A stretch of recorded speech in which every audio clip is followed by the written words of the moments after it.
여러분들은 성령 안에서 능치 못할 일이 없습니다. 여러분이 성령 안에만 거할 수 있다면 여러분을 감당할, 여러분 세상이 여러분들을 감당하지 못할 것입니다. 성령 안에 있다는 것은 성령 충만하여 성령에 사로잡혀서 성령의 능력으로 사는 것입니다. 그러면 여러분 반드시 승리하는 삶을 살게 될 줄 믿습니다. 오늘은 본문 말씀을 중심으로 회막 예배자라는 제목으로 하나님 말씀을 좀 선포하도록 하겠습니다. 제가 여러분에게 질문 하나 좀 던지겠습니다. 여러분 신앙생활 중에 가장 위기일 때, 가장 두려울 때가 여러분은 언제인 것 같습니까? 야, 위기다, 정말 두렵다, 이럴 때가. 답이 잘 안 나와서 질문을 바꿔서 그러면 반대로 질문을 드리겠어요. 그럼 신앙생활에서 하나님이 주시는 가장 축복이 무엇일까? 내가 가장 안정감을 느끼고 만족하고 행복할 때가 언제일까? 언제?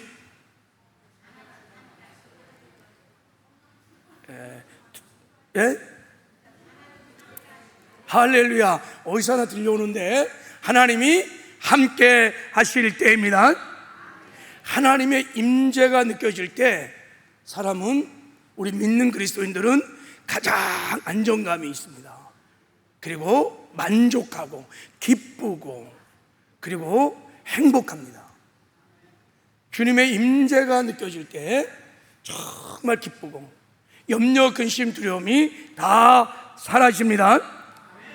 그래서 하나님을 가까이 함이 내게 복이라, 시편 기자가 이렇게 말한 거예요. 그래서 자, 이제 반대인 신앙생활의 가장 큰 위기, 가장 두려울 때가 그러면 언제겠어요? 당연히 이제 하나님의 임재가 느껴지지 않을 때야. 하나님의 임재가 사라질 때야. 하나님이 분명히 나와 함께 하신다고 하는데 그 하나님의 임재가, 하나님의 음성이 안 들려. 이거는 신앙적으로 보면 굉장히 큰 위기고 두려울 때며 영적으로 아주 심각한 병이 걸린 거예요. 이것을 내가 의식하고 내가 아멘할 수 있다 그러면 그런 사람들은 하나님의 달콤한 임재를, 그 영광을 굉장히 많이 경험한 사람들입니다. 근데 하나님의 임재를, 하나님의 영광을 내가 깊이 경험해 본 사람은 이런 거에 대해서 이렇게 답하지 않아요. 내가 하나님의 임재를 느끼지 못하고 있다. 예배를 드렸는데도 하나님의 임재가 느껴지지 않아. 주의 영광을 못 봐. 주의 음성을 못 들어. 기도를 해도, 신앙생활 안 돼도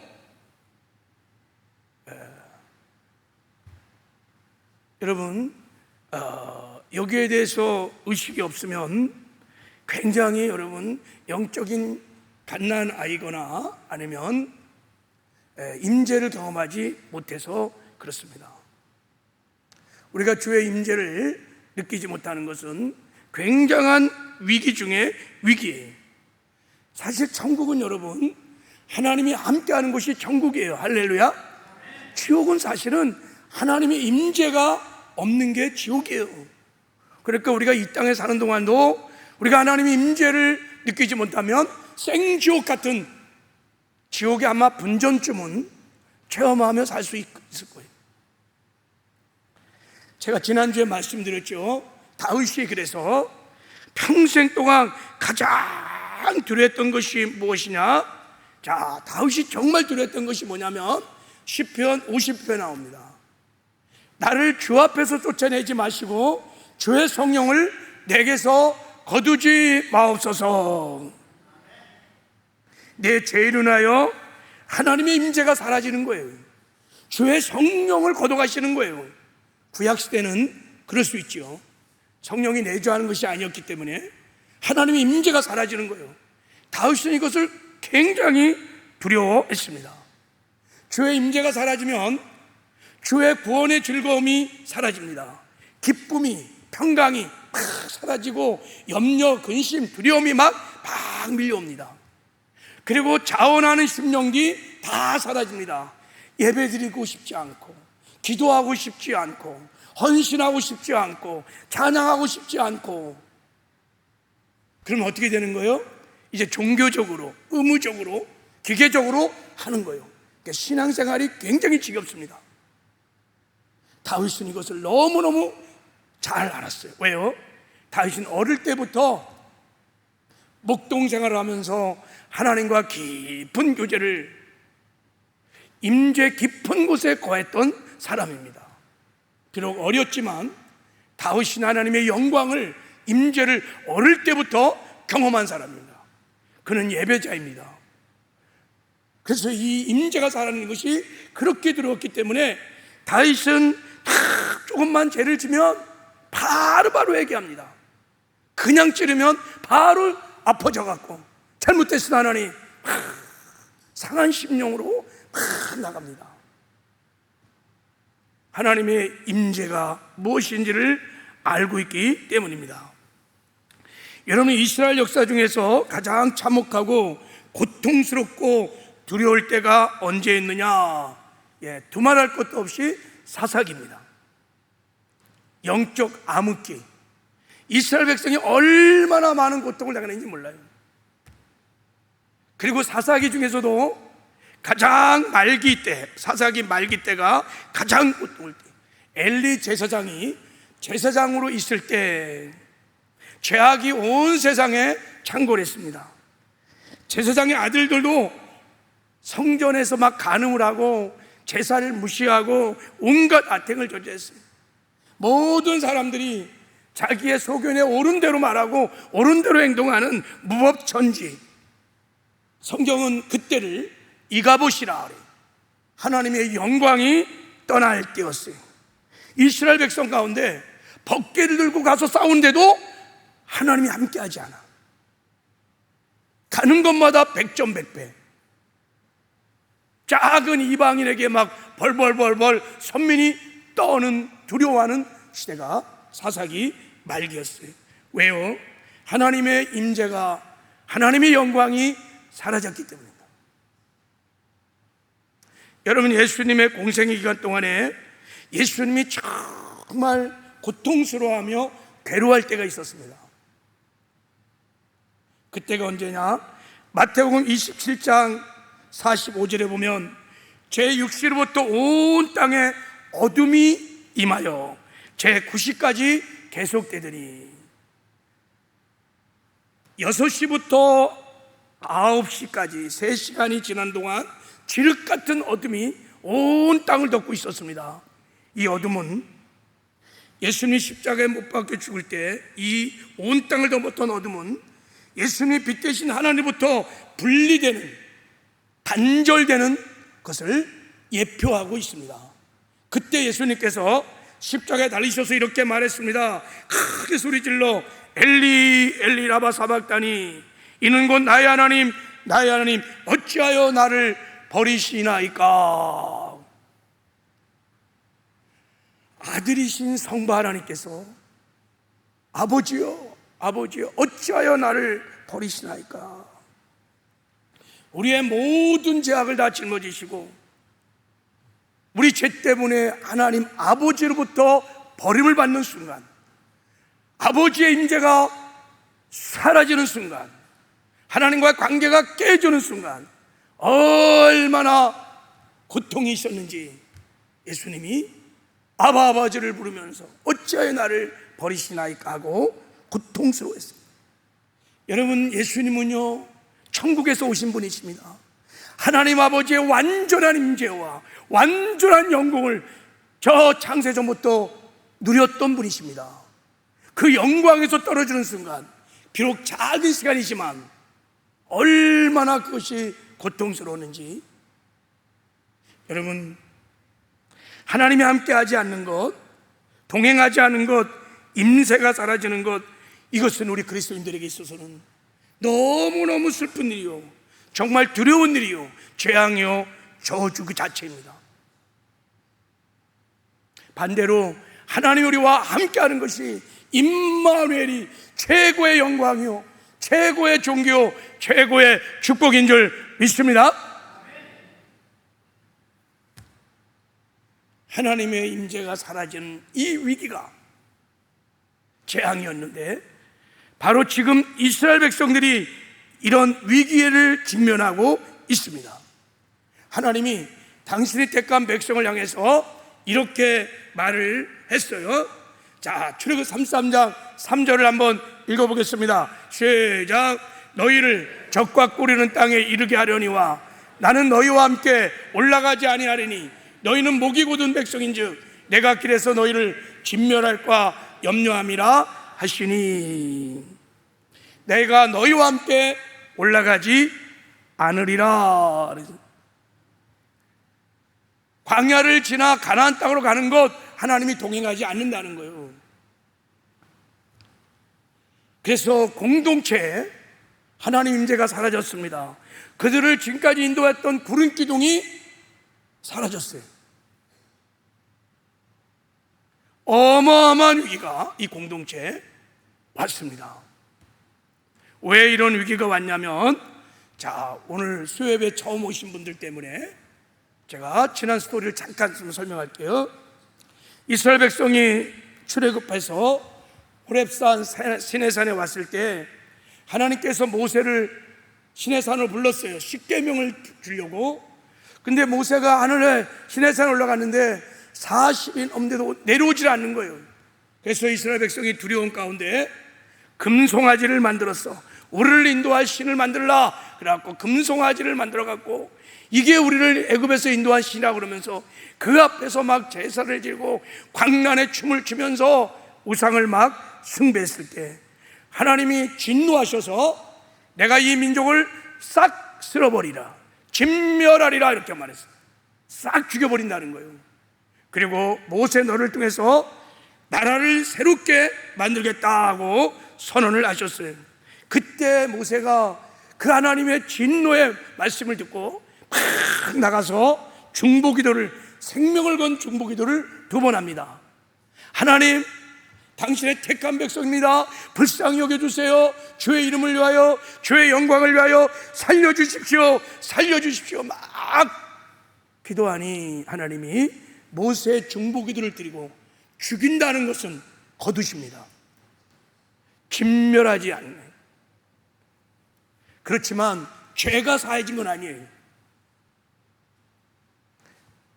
그래서 이튿날 하나님께 다시 2번째 모세가 나가서 기도를 합니다. 금송아지 주동자 3,000명을 다 죽이고, 그리고 이제 하나님께 나가서 중보기도할 때 어마어마한 기도를 합니다. 모세가 하나님께 이렇게 기도합니다. 슬프도소이다. 이 백성이 자기들을 위하여 금신상을 만들어 싸우나 큰 죄를 범하였나이다. 그러나 이제 그들의 죄를 사하시옵소서. 그렇지 아니하면 원하건대 주께서 기록한 책에서 내 이름을 지워버려 주시옵소서. 하나님, 이 백성을 용서하여 주십시오. 이들의 백성들의 죄를 사주지 않으면 생명책에서 나를 지워주세요. 야, 영혼을 걸고 모세가 이 기도를 하더라고. 제가 총동원을 맞이해서 일교고, 내가 모세의 기도를 가지고 한번 잃어버린 영혼들을 위해서 기도를 했어요. 하나님, 다 하나님 백성들입니다. 총동원 시켜주세요. 그리고 믿음의 신앙이 회복해 주세요. 주의 이름을 위하여, 주의 영광을 위하여 회복시켜 주세요. 언약 백성입니다. 회복시켜 주세요. 그리고 제가 이 모세가 했던 기도로, 하나님, 이들이 회복되지 않는다면 저를 생명책에서 빼주십시오 라고 기도하려고 그러는데, 기도가 잘 안 되더라고. 솔직히 뒷꼬리가 흐려지는 거야. 그렇다고 하나님이 저를 생명책에서 뭐 지우겠어요? 이게 여러분 얼마나 여러분 정말 대단한 기도인지. 생명책에서 내 이름을 지워주십시오. 하나님이 모세의 기도를 들으시고요, 진노도 거두시고요, 죄도 사해 주십니다. 죄를 사해 주세요. 그 대신 이렇게 말합니다. 그러나 내가 보응한 날에는 그들의 죄를 보응하리라. 단서를 딱 얘기하십니다. 내가 지금 죄는 다 사해 주지만 내가 이들이 또 이런 죄를 지면 내가 보응할 때 이들의 죄를 죄값을 반드시 물을 것이다. 그러면서 하나님이 말씀하신 거예요. 내가 너희들과 함께 가지 않을 것이다. 왜냐하면, 자, 우리 3절 다시 한번 봐봐요. 내가 너희들과 동행할 수 없다. 왜냐하면 너희가 목이 곧은 백성인즉 내가 길에서 너희를 진멸할까 염려함이기 때문이다. 내가 너희들과 동행하면, 내가 원해서 동행하면 너희들이 목이 곧은 백성, 교만한 백성이기 때문에, 완고한 백성이기 때문에 내가 돌격해서 너희들을 다 죽일 수 있다. 하나님은 여러분 교만한 자를 대적하시고 겸손한 자에게 은혜를 베풀어 주십니다. 그러니 모세야, 내가 이들과 동행할 수 없단다. 난 의의 하나님, 엄의의 하나님, 공의의 하나님, 내가 이들을 돌격하여 다 죽일 수 있다. 그러니 나는 가지 않겠다고 얘기를 한 것입니다. 하나님이 이스라엘 공동체에서 떠난다는 거예요. 하나님이 함께 하지 않는다는 거예요. 하나님이 그래서 임재가 사라집니다. 구름 기둥이 사라집니다. 극도의 슬픔이, 재앙이, 위기가 이스라엘 백성에 온 것입니다. 광야에서, 여러분, 광야에서 하나님이 임재를 거두셨으니, 구름 기둥, 불 기둥을 거두셨으니, 이게 광야에서 이스라엘 백성은 살았으나 죽은 자들인 거예요. 소망이 0.001%도 없는 거예요. 죽은 목숨이다, 죽은 목숨. 절대절명의 위기 속에 있던 것입니다. 어떻게 해야 될까요? 이럴 때 어떻게 해야 될까요? 여러분, 지금 나의 예배가 하나님의 임재가 없어. 그건 자기가 알아요. 예배를 드리는 즐거움이, 예배 드리고 기쁨이 막 살롬이 넘쳐야 돼요. 다 헌신하고 싶고, 예배 드리고 싶고, 그 나라와 그 일을 구하고 싶고, 그게 예배가 연락된다는 뜻이에요. 예배가 연락이 안 돼. 기도를 해도 응답이 없어. 신앙생활에 임재가 없어. 우리 가정에 내가 봐도 임재가 없어. 우리 교회, 우리 목장에 임재가 없어. 어떻게 해야 이 위기를 우리가 극복할 수 있을까요? 이 질문이에요, 이게 지금 오늘 본문이. 오늘 본문의 말씀에 하나님의 임재가 사라진 죽은 공동체를 하나님이 함께 하시는 천국 같은 행복한 공동체로 회복시키는 놀라운 다이아몬드 같은 진리가 오늘 본문에 나와 있습니다. 하나님의 임재를 되찾는 회복의 은혜가 오늘 본문에 나와 있습니다. 오늘 본문에 보면 대반전이 일어납니다. 내가 함께하지 아니라고 하신 하나님께서 뜻을 돌이켜서 어떻게 말씀하시냐면, 자, 우리 14절 한번 읽어보겠습니다. 자, 시작. 여호와께서 이르시되 내가 친히 가리라. 내가 너를 쉬게 하리라. 할렐루야. 내가 친히 가리라. 내가 함께 하리라. 동행하리라. 너희들을 구름 기둥과 불 기둥으로 인도해 주리라. 할렐루야. 하나님이 찾아오셨어요. 하나님이 새롭게 방문하셨어요. 여러분, 하나님이 찾아오시고 우리를 방문한 것이 부흥인 것을 믿으시길 바랍니다. 하나님이 이스라엘 공동체에 다시 임재하시기 시작하니까 염려, 근심, 두려움이 다 사라지고 잃어버렸던 기쁨이, 실학이 강물처럼 넘쳐났던 거예요. 이런 놀라운 임재 회복이 어떻게 일어났냐? 모세 때문에 일어났습니다. 모세가 사라진 하나님의 임재를 회복시키는 통로가 되었습니다. 할렐루야. 그래서 하나님께서 이 본문을 통해서 오고 가는 모든 세대들에게, 너희가 하나님의 임재를 잃어버렸을 때, 내가 너희들에게서 나의 임재를 거둘 때 나에게 이렇게 반응해야 내가 회복의 은혜를 주실 거라고 오늘 본문을 하나님이 기록하신 줄 믿습니다. 어떻게 모세는 하나님의 임재를 다시 회복했을까?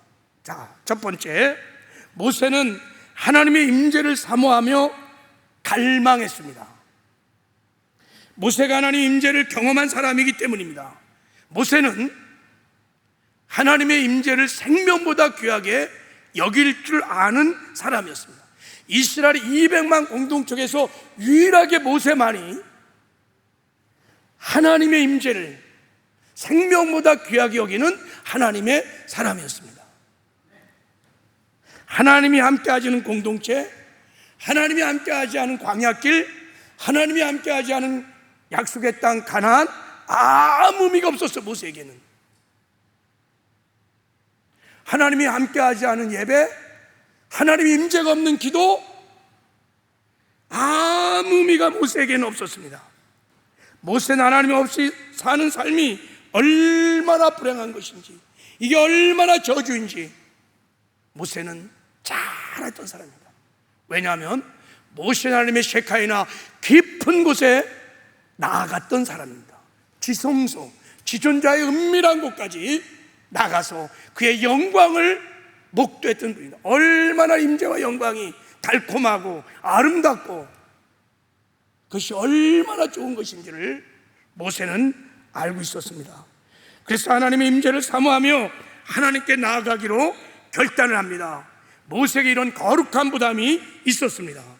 하나님의 임재에 대한 마음의 부담이요, 이렇게 그냥 가만히 있어서는 안 된다, 임재를 구해야 한다, 불타는 소망이 막 모세에게 일어났던 것입니다.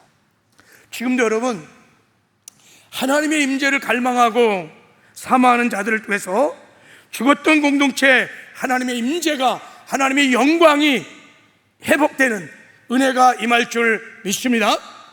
그래서 교회 안에는 하나님의 임재를 아는 사람들이 많이 있어야 돼요. 영적인 아비들이 있어야 예배든 기도든 성업이든 주의 임재와 영광이 충만하게 나타날 수 있어요. 두 번째, 이제 모세는 하나님의 임재를 갈망하면서 회막을 진 밖에 세웁니다. 자, 한번 말씀을 보겠어요. 자, 7절 말씀을 보겠습니다. 시작. 모세가 항상 장막을 취하여 진 밖에 쳐서 진과 멀리 떠나게 하고 회막이라 이름하니 여호와를 앙망하는 자는 다 진 바깥 회막으로 나가면. 자, 모세가 장막을 취해서 본진에서 멀리 떨어진 곳에 바깥에가 장막을 쳤는데 그 장막을 이름하여 회막 그래요. 하나님과 만나는 장소, 하나님과 교제하는 장소, 기도하는 장소, 예배하는 장소, 하나님과 인카운트가 일어나는 장소, 회막을 진에서 멀리 떨어진 곳에 딱 만들었어요. 여러분, 지금 이 회막은 성막을 짓기 전 일입니다. 지금 출애굽 33장은 성막이 지어지기 전 단계입니다. 그러니까 이스라엘 백성들이 하나님을 만날 수 있는, 합법적으로 만날 수 있는 길이 없어요. 모세가 지금 성막 전에 회막을 만드는 건데, 자, 이 회막을 만들면서 이렇게 말하고 있어요. 여호와를 앙망하는 자는 다 진 바깥 해막으로 나올 수 있다, 이렇게 지금 말하는 거예요. 원문의 뜻이. 그러니까 이 해막은, 하나님을 만난 장소는 하나님의 임재를 사모하고 하나님의 영광을 사모하고 하나님을 갈망하는 모든 사람은 나올 수 있어. 누구든지 나올 수 있어. 이제 성막이 지어지면요, 아무나 못 나가. 만약에 나가면 죽어버려요. 제사장들만 나가야 돼요.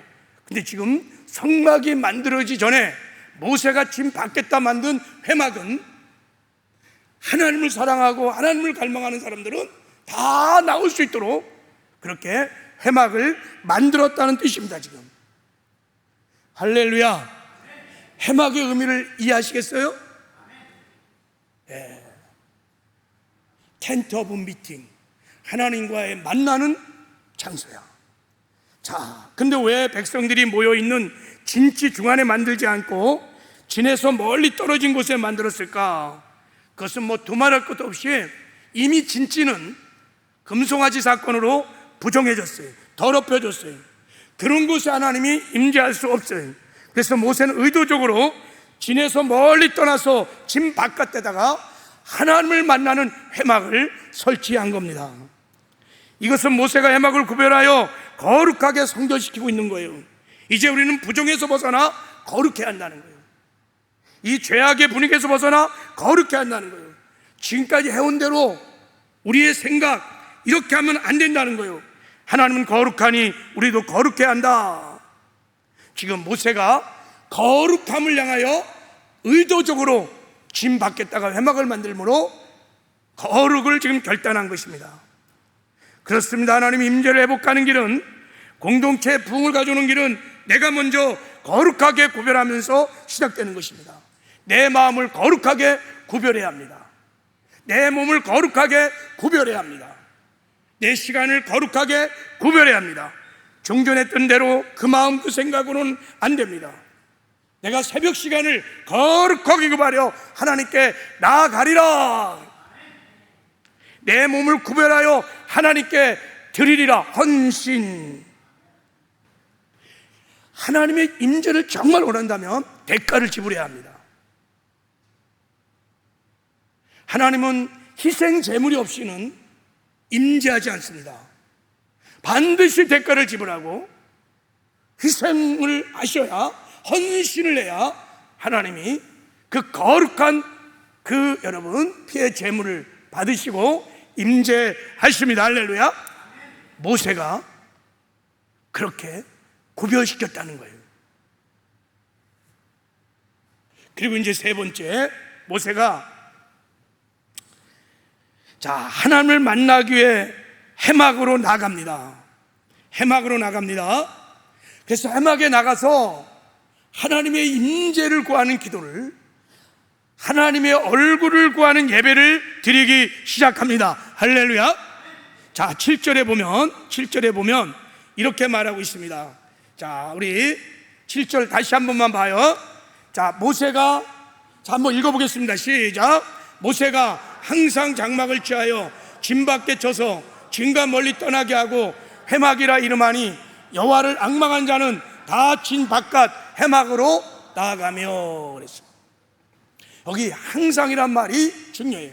항상. 그러니까 날마다 모세가 회막을 만들어 놓고 나갔다는 거예요. 날마다 회막에 나가서 하나님의 임재를 구하며 하나님의 얼굴을 구하는 예배를 모세가 날마다 했다는 거예요. 여러분, 모세가 얼마나 바쁜 사람인지 아십니까? 지금 이제 출애굽을 막 한 지가 얼마 안 돼요. 200만을 지금 이끌어 가야 돼요. 이 당시만 해도 법과 조직이 여러분 구비되지 않은 상태예요. 지금 또 금송아지 사건으로 근신하는 중입니다. 근데 모세가 그 많은 일을 다 제쳐놓고 날마다 회막물에 나가서 기도를 하고 예배를 드리는데, 자기 필요를 위해서, 자기 문제를 해결하기 위해서, 자기 욕심을 채우려고 하나님의 능력을 구하는 것이 아니라 하나님을 구하는 거예요. 하나님의 임재를 구하는 거예요. 이 공동체 떠난 하나님의 영광, 하나님의 임재를, 하나님의 얼굴을 구하고 있는 것입니다. 할렐루야.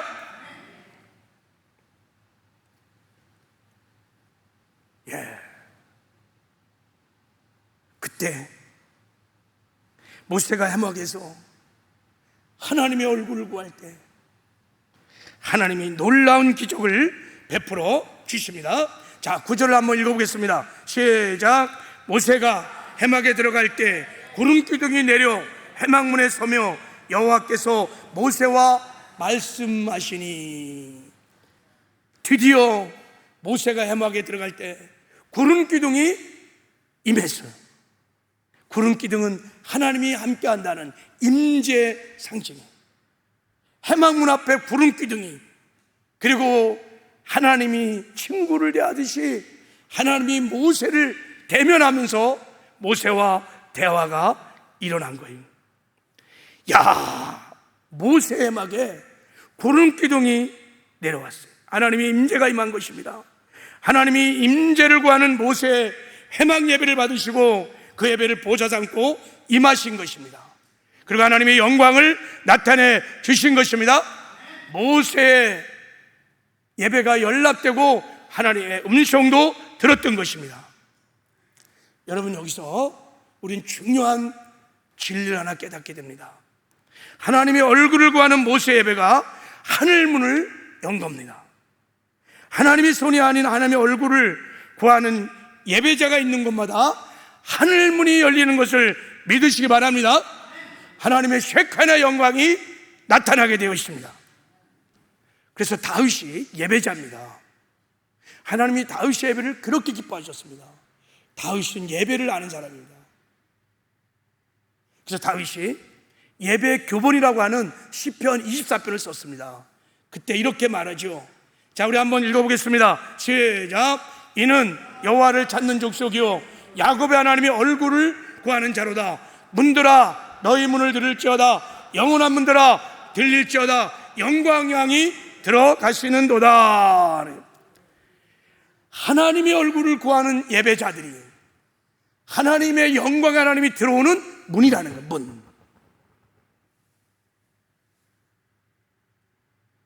하나님의 임재를,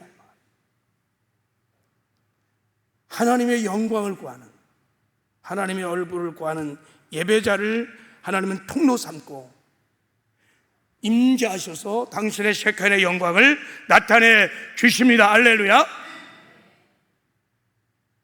모세는 이것을 알고 있었습니다. 여러분, 신명기 34장에 보면 모세 인생 평가를 딱 한 문장으로 내려놓습니다. 모세는 하나님과 대면을 했던 자다, 이렇게 말해요. 이게 모세의 인생 평가입니다. 아니, 보통 인생 평가하면 그 사람의 공로, 업적 막 이런 걸 가지고 평가해야 되잖아요. 200만을 출애굽시킨 능력의 종 모세, 뭐 이렇게 가야 되는데 반석의 생수로 막. 근데 성경 기자는 모세의 인생 평가를 다 간단하게 하나님과 대면을 했던 자, 이렇게 말해요. 무엇을 말합니까? 하나님과의 친밀한 관계를 말하는 거예요.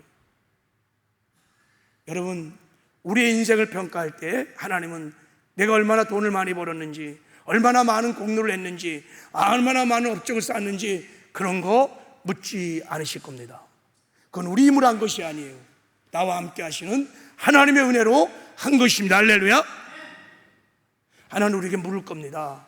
하나님과 얼마나 친밀한 관계를 맺으며 하나님과 얼마나 아름다운 동행을 했는지 하나님과의 관계를 물을 것입니다. 그것이 성숙의 잣대입니다. 모세를 하나님이 그렇게 평가했어요.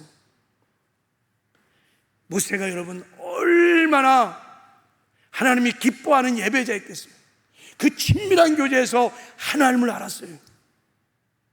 그래서 모세는 그 임재를 경험하고 해막 앞에 나와서 하나님의 임재와 영광을 구하는 예배를 드리게 된 줄 믿습니다.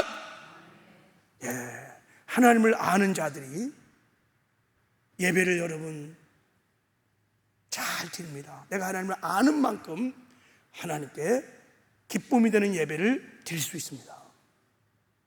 우리 하나님을 깊이 알아가는 은혜가 있기를 주님의 이름으로 축복합니다. 하나님이 이 하나님의 얼굴을 구하는 모세의 예배를 받으시고 그 예배를 보호자 삼고 문으로 삼고 임재하셔서 하나님의 셰칸의 영광을 나타내세요. 그때 놀라운 기적이 일어나기 시작했어요. 자, 봅시다. 우리 10절. 자, 우리 한번 읽어보겠습니다. 시작. 모든 백성이 회막문에 구름기둥이 서 있는 것을 보고 다 일어나 각기 장막문에 서서 예배하며 할렐루야. 모든 백성이 모세 예배를 통하여 드러나는 하나님의 영광을 본 거예요. 그래서 다 그 앞에서 하나님을 예배하는 은혜가 공동체 가운데 임했던 것입니다. 하나님의 구름 기둥을 봤어요. 영광을 봤어요. 그들이 예배를 드리기 시작한 것입니다. 여러분, 우리도요 하나님의 영광을 보면 그냥 있을 수 없습니다. 여러분이 진짜 하나님의 영광을 보면 그냥 있을 수 없어요. 사실 서 있지 잘 못해요. 이사야가 성전에서 하나님의 영광을 봤어요. 거기서 통회하고 자복하고 회개가 일어나요. 베드로가 여러분 저 깊은 곳에 그물을 던져라. 그때 그물을 던졌는데 그물이 찢어질 만큼 고기가 잡히면서 기적이 일어났을 때 하나님의 셰칸의 영광이 갈릴리 바다에 나타났어요. 그때 베드로가 꼬꾸라지면서 나는 죄인의 소이다. 나를 떠나소서. 여러분, 하나님의 영광이 나타나면 하나님을 경배하기 시작합니다. 사람이 변합니다. 지금 모세 회막 예배를 통하여 하나님의 영광이, 사라졌던 영광이 다시 나타나게 된 줄 믿습니다. 그렇게 와서 회막에 와서 기도하고 예배하라는데 다 방관자로 이렇게 쳐다만 보는 거예요. 하나님을 앙망하는 자는 다 올 수 있다. 회막을 만들면서 모세가 얼마나 많이 권면했겠어요?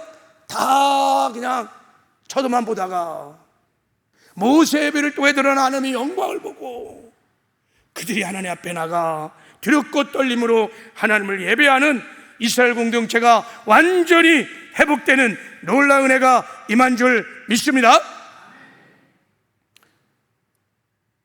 이 죽었던 하나님 임재가 살아있으면 죽었던 이 공동체가 하나님이 함께하는, 하나님 임재가 함께하는 천국 같은 여러분 행복한 공동체가 됐던 것은 모세의 회막 예배였다는 것을 성경은 우리에게 지금 말씀하고 있는 줄 믿습니다. 그리고 모세가 이렇게 하나님이 기쁨이 되는 예배자가 될 수 있었던 것은 모세가 평상시에 하나님을 너무너무 깊이 알고 사랑한 자였기 때문입니다. 그래서 11절에 이렇게 말씀하시는 것입니다. 자, 우리 한번 읽어보겠습니다. 시작. 사람이 자기 친구와 이야기한 같이 여호와께서는 모세와 대면하여 말씀하시며 모세는 뒤로 돌아오나 눈의 아들 젊은 수종자 여호와서는 회막을 떠나지 아니하느니라. 여호와께서 모세와 대면하여 말씀을 하실 만큼 여러분 모세는 하나님과 친밀한 교제 안에 있었던 것입니다. 그의 인격, 그의 성품, 그의 거룩함, 하나님을 대면할 만큼 그의 수준이 그렇게 됐다고 지금 성경은 말하고 있는 것입니다. 이런 친밀한 관계 속에서 하나님의 얼굴을 구하는 예배자가 나오는 것입니다. 여러분, 우리도 하나님 임재가 사라지는 곳에, 그것이 가정이든 목장이든 우리 교회든 여러분의 심령이든 간에 모세 회막을 세우시기를 바랍니다. 그리고 가서 하나님의 손이 안에 하나님의 얼굴을 구하십시오. 그의 이름을 높이며 하나님 그 자체를 구하십시오. 하나님의 영광을 구하십시오. 그러면 하나님께서 우리 예배를 받으시고 하늘문을 여시고 하나님의 임재, 하나님의 영광을 나타내 주실 것입니다. 그러면 여러분, 우리가 구하는 곳이 하나님이 함께 하시는 천국 같은 행복한 가정, 목장, 교회, 직장이 되게 될 줄을 믿습니다. 그리고 우리를 통해서 드러나는 하나님의 영광을 보고 세상 사람들이 하나님을 만나는 은혜도 있을 것입니다. 이게 바로 우리가 왕같은 제사장 나라로 하나님이 이 시대 여러분의 삶의 자리로 부르신 이유입니다. 여러분, 다윗에게도 하나님의 얼굴과 하는 장막이 있었습니다. 다윗이 왕이 된 후에 궁궐에다가 다윗의 장막을 만들어 놨어요. 법궤를 모시고 날마다 다윗이 나가서 기도하며 하나님의 얼굴을 구하는 예배를 드립니다. 내가 여호와께 청하던 한 가지 일 곧 그것을 구하리니 곧 나로 생전에 여호와의 집에 구하며 여호와의 아름다움을 앙망하며 그 전에 사모하신 것이라 그랬어요. 다윗은 오직 한 가지 소원이 있어요. 그것은 주님을 구하는 것입니다. 주의 임재와 영광을 구하는 것입니다. 다윗은 여러분 장막을 갖고 있었습니다. 그때 다윗은 왕이었습니다. 그가 원하면 모든 것을 가질 수 있을 만한 위치가 왕의 위치에 있었지만 다윗은 그런 것 구하지 않았습니다. 날마다 하나님의 임재의 영광을 다윗의 장막에서 구했습니다. 그럴 때 하나님이 그 예배를 너무 기뻐하시고 예배 중에 임재하셔서 당신의 영광, 하나님의 아름다운 속성들을 막 계시해 주시고 다윗과 동행하면서 다윗이 가는 곳마다 승승장구케 하시고 하나님의 영광을 드러 나타내는, 그래서 많은 사람들로 하여금 다윗을 통해서 하나님의 영광을 보고 하나님께로 돌아오는 놀라운 구원의 역사를 베풀어 주셨습니다. 정말 다윗은 제사장 나라의 사명을 온전히 감당했던 사람입니다. 여러분, 예수님은 어땠을까요? 예수님도 이 땅에 사는 동안에 회막이 있었습니다. 장막이 있었습니다. 하나님 아버지와 친밀하게 교제하는, 하나님을 영화롭게 하는 예수님의 장막이 있었습니다. 성경은 이렇게 말합니다. 예수께서 각생병든 많은 사람을 고치시며 많은 귀신을 내어 쫓으시며 귀신이 자기를 알므로 그 말하는 것을 허락하지 아니하시니라. 새벽 의로 미명에 예수께서 일어나가 한적한 곳으로 가서 거기서 기도하시더니 그랬어요. 밤이 맞도록 사역을 하시고 피곤할 법한데 새벽 미명에 한적한 곳으로, 이게 예수님의 해막입니다. 날마다 새벽마다 한적한 곳으로 나가서 아버지와 친밀한 교제를 나누며 아버지를 높이며 아버지를 영화롭게 하며 아버지의 뜻을 구하는, 얼굴을 구하는 예배를 드릴 때마다 하나님께서 성령으로 충만케 하여 주셔서 예수님이 가는 곳마다 하나님의 영광이 드러 나타나서 많은 사람들이 죽게 돌아오는 구원의 역사가 일어난 줄 믿습니다. 예수님은 사역을 다 하시고도 누가복음 5장에 보면 언제나 물러가서 한적한 곳에 가서 아버지와 친밀한 교제를 나누셨습니다. 창세전에 나왔던 그 달콤한 아버지의 임재, 그 영광을 사모하면서 아마 예수님이 가장 행복할 때가 새벽 미명에 밤이 맞도록 한적한 곳에서 기도하시며 예배하시는 이 시간이 우리 예수님에게 가장 달콤한 행복한 시간이었을 것입니다. 여러분, 이제 말씀을 맺겠습니다. 하나님은 오늘 모세와 같은, 다윗과 같은 해막 예배자를 찾으십니다. 할렐루야. 우리도 규칙적으로 하나님을 만날 수 있는, 하나님께 기도할 수 있는, 하나님께 예배할 수 있는 기도의 장막, 예배의 장막, 하나님과 교제할 수 있는 장막을 믿음으로 세우시는 은혜가 있기를 주님의 이름으로 축복합니다. 여러분의 골방을 세우라는 거예요. 교회에서는 여러분 새벽 제단이 해막이에요. 새벽에 나와서 새벽 제단을 쌓는 거예요. 여러분의 직장에서, 여러분의 삶의 자리에서 여러분 해막을 만드십시오. 그리고 날마다 하나님 임재와 영광을 사모하면서 회막에 나가 하나님과 교제하고 기도하고 여러분 하나님의 얼굴을 구하시기를 바랍니다. 먼저 여러분 그 나라와 그 일을 구하세요. 내 필요를 위해서, 내 문제 해결을 위해서 내 욕심을 따라 구하지 말고 먼저 하나님의 영광을, 하나님의 얼굴을 구하시길 바랍니다. 그 하나님의 쉐칸의 영광이 나타나면 여러분이 속한 공동체가 하나님이 함께 하시는 천국 같은 행복한 공동체가 될 줄을 믿습니다.